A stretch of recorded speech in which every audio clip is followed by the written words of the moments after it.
¿Qué tal a todos? Sean bienvenidos aquí a Criticando. Hola. Hoy nos vamos a meter de lleno en un tema que, bueno, está aquí arde ahora que ya se acercan las elecciones en México. ¿Eh?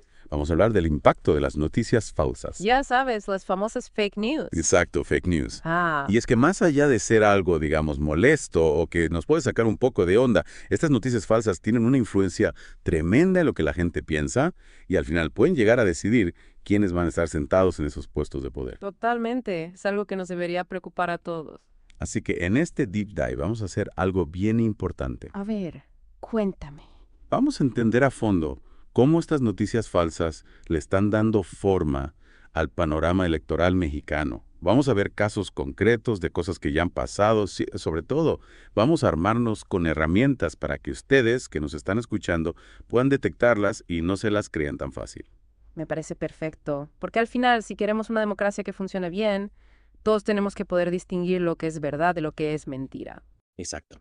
Y para eso tenemos que empezar por lo básico. ¿Qué son exactamente las noticias falsas y por qué son tan peligrosas, sobre todo cuando hablamos de elecciones? Bueno, la verdad es que no es tan complicado. Básicamente son información inventada o que se manipula, se distorsiona a propósito para engañar a la gente. Y en el contexto de unas elecciones, pues imagínate el daño que pueden hacer. Claro, porque pueden cambiar por completo lo que pensamos de los candidatos. Exactamente. Pueden afectar la imagen que tenemos de ellos, de sus propuestas, incluso de todo el proceso electoral en sí. Es como si alguien estuviera metiendo ideas falsas en la cabeza de los votantes, ¿no? Generando miedos, dudas, desconfianza. Sí, es como si quisieran manipular las emociones de la gente para que tomen decisiones basándose en información falsa. Exacto. Y eso no solo afecta a los políticos, sino a todo el sistema. Si la gente pierde la confianza en las instituciones, en la forma en que se organizan las elecciones, pues es un golpe muy duro para la democracia.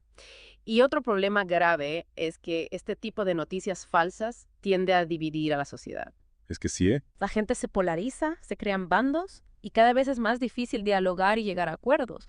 Y a todo esto hay que sumarle otro factor que a mí me preocupa mucho. ¿Cuál? La velocidad con la que se propagan estas noticias falsas. Es impresionante, ¿verdad? Como si tuvieran alas. Es que vuelan rapidísimo. Hay estudios que demuestran que las noticias falsas se difunden mucho más rápido que la información verídica.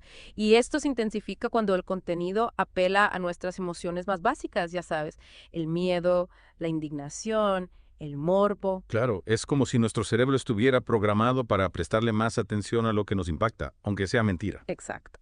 Y esto nos lleva a otro punto importante. Esto de las fake news en las elecciones mexicanas no es algo nuevo. No, para nada. Lamentablemente, las hemos visto en acción en varias campañas. ¿Te acuerdas de las elecciones presidenciales de 2018? Uy, sí, ¿cómo olvidarlas?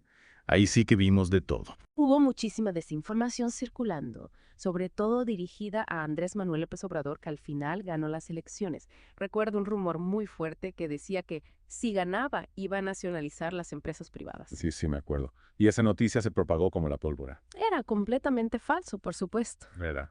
pero el miedo que generó fue real. Mucha Sí. gente creyó que iba a perder sus ahorros, sus trabajos. Imagínate el impacto que tuvo eso en la campaña. Increíble cómo una simple mentira bien contada y difundida puede generar tanto caos. Y bueno, me imagino que en las elecciones más recientes también vimos este tipo de estrategias, ¿no? Sí, por desgracia no hemos aprendido la lección. En las elecciones intermedias de 2021 también hubo mucha desinformación circulando, pero en este caso el objetivo principal era sembrar dudas sobre la legitimidad del proceso electoral. En serio. ¿Y qué tipo de cosas se decían? Pues, por ejemplo, se difundieron rumores de que había habido un fraude electoral masivo. No me digas.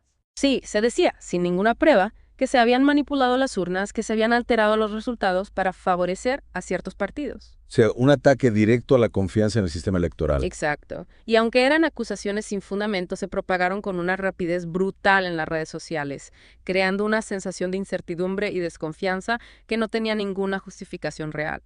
Esto puede llevar a que la gente dude de los resultados, incluso cuando no hay motivos para hacerlo. Claro, porque si se siembra la duda sobre la transparencia del proceso, al final la gente puede llegar a pensar que las elecciones no son legítimas. Exacto. Y esto es muy peligroso para la democracia. Por eso es tan importante que, como ciudadanos, aprendamos a identificar estas noticias falsas y a no dejarnos engañar. Totalmente de acuerdo. Y aquí es donde entran en juego esas herramientas que mencionábamos al principio. Sí, afortunadamente hay cosas que podemos hacer para protegernos.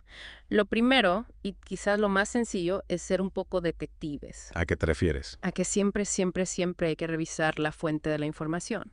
Claro, no es lo mismo que la noticia la publique un periódico con años de trayectoria y una reputación que cuidar, a que la comparta un perfil desconocido en Facebook o una página web que parece hecha en 5 minutos. Exacto. Los medios tradicionales, como el Universal, Reforma o Milenio, suelen tener procesos editoriales mucho más rigurosos. Tienen que verificar información antes de publicarla.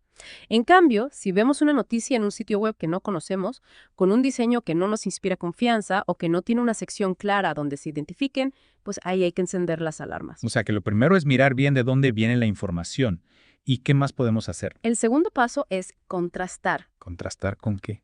con otras fuentes confiables. Si una noticia es realmente importante, si tiene un impacto grande, debería estar en varios medios de comunicación reconocidos.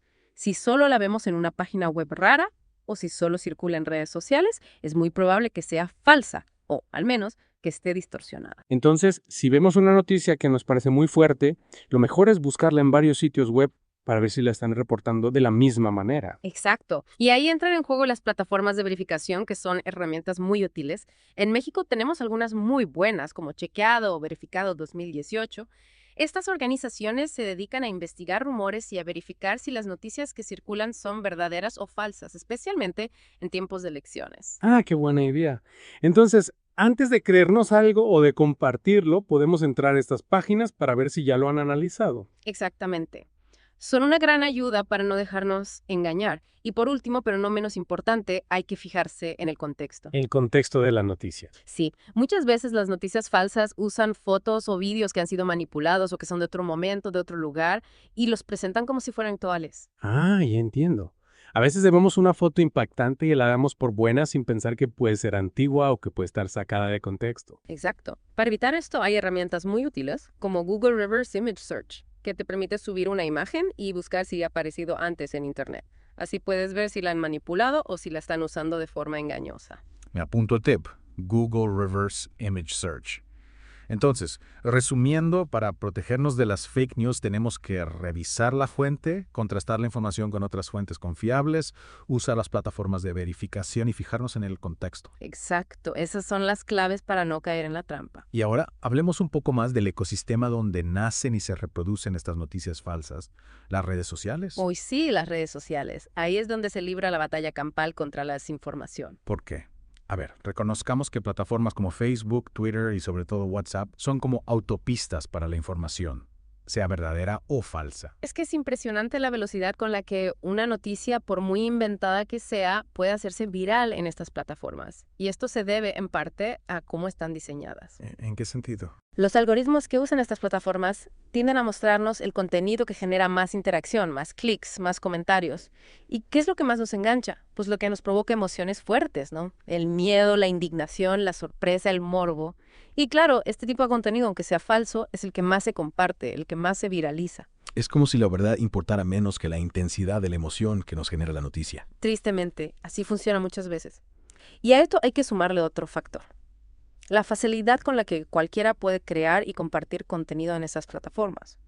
Cualquiera con un celular puede inventar una noticia, publicarla y llegar a miles de personas en cuestión de minutos. Y claro, luego entran en juego los algoritmos, que aunque en teoría están diseñados para mostrarnos lo que nos interesa, a veces terminan creando una especie de burbuja donde solo vemos información que confirma nuestras creencias, aunque sean falsas. Exacto. Se crean esas cámaras de eco donde la desinformación campa a sus anchas. Y en el contexto de las elecciones, esto puede tener consecuencias devastadoras. Porque al final, si la gente no tiene acceso a información veraz, no puede tomar decisiones informadas sobre quién quiere que la represente. Exacto. Y ahí es donde la labor de los medios tradicionales sigue siendo fundamental. Claro, porque aunque también cometen errores, al menos tienen un compromiso con la verificación de la información, ¿no? Sí, los medios tradicionales como la televisión, la radio, los periódicos suelen tener procesos de verificación más rigurosos. Su reputación depende de la credibilidad de la información que publican. Aunque, bueno, como decías, no son infalibles. No, claro que no. Todos nos equivocamos. Por eso siempre es importante contrastar la información, buscarla en varias fuentes, incluso cuando se trata de medios tradicionales. No hay que confiar ciegamente en una sola fuente, por muy prestigiosa que sea. Entonces, la clave está en ser consumidores de información responsables, críticos y en no creernos todo lo que vemos en Internet. Exacto. Y esto se aplica a todos los ámbitos de nuestra vida, pero cobra especial importancia en tiempos de elecciones. Bueno, pues creo que con esto hemos cubierto bastante bien el tema de las noticias falsas y su impacto en las elecciones mexicanas. Sí, espero que esta información les sea útil a nuestros oyentes. Ojalá.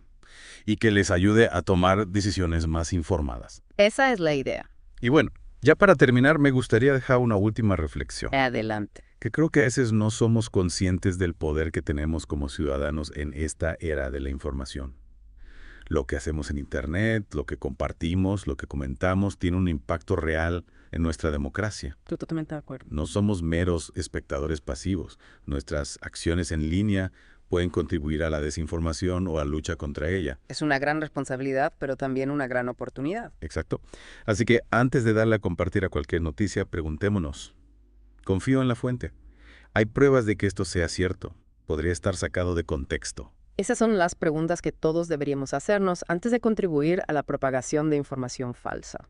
Porque solo si somos ciudadanos, informados, críticos y responsables, podremos construir una democracia más fuerte y justa. Amén a eso. Muchas gracias por acompañarnos en este Deep Dive.